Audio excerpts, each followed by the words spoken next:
आइए आज आपको ले चलता हूँ इंस्टाग्राम रील से महाभारत के युद्ध की ओर, जहाँ पे जोरों से ढोल, नगाड़े, शंख इत्यादि बज रहे थे। इतने में अचानक से धर्मराज युधिष्ठिर अपने रथ से उतर के हथियारों को त्याग करके धीरे धीरे धीरे कदम कौरवों की ओर आगे बढ़ाते दिखाई दे रहे थे और पूरी युद्ध भूमि में सन्नाटा छा गया था। सिर्फ और सिर्फ युधिष्ठिर के कदमों की आवाज आ रही थी।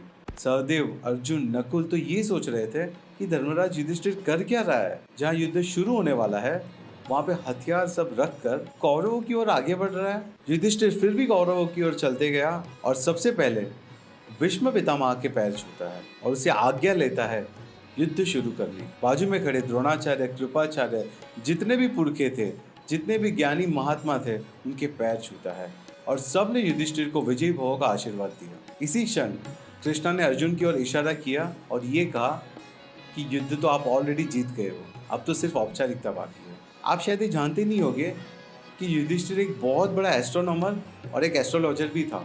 इनफैक्ट दुर्योधन विजयश्री प्राप्त करने हेतु स्वयं युधिष्ठिर के पास आया था मुहूर्त जानने के लिए, और धर्म का पालन करते हुए युधिष्ठिर ने मुहूर्त भी निकाला था दुर्योधन के लिए। लेकिन दुनिया के सबसे बड़े डिप्लोमेट भगवान श्री कृष्ण ने ये मुहूर्त पे युद्ध ना हो तो ऐसी रणनीति करके युद्ध 3 से 4 दिन पहले शुरू करवा दिया था। और युधिष्ठिर जब जा रहा था बड़ों के पैर छूने के लिए तब एक नॉर्मल इंसान दिखाई दे रहा था, बट जब लौट के आया तो हस्तिनापुर का मालिक दिखाई दे रहा था। वैसी ऑरा उनकी दिखाई दे रही थी। सेम वे आपके जीवन के युद्ध को भी बड़ी आसानी से जीत सकते हो। उसके लिए आपको भीष्म पितामह जैसा बाप चाहिए, गुरु द्रोण जैसा गुरु चाहिए और कृपाचार्य जैसे महात्मा चाहिए।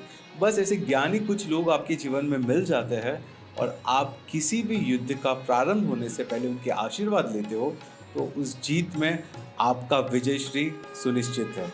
जय श्री राम।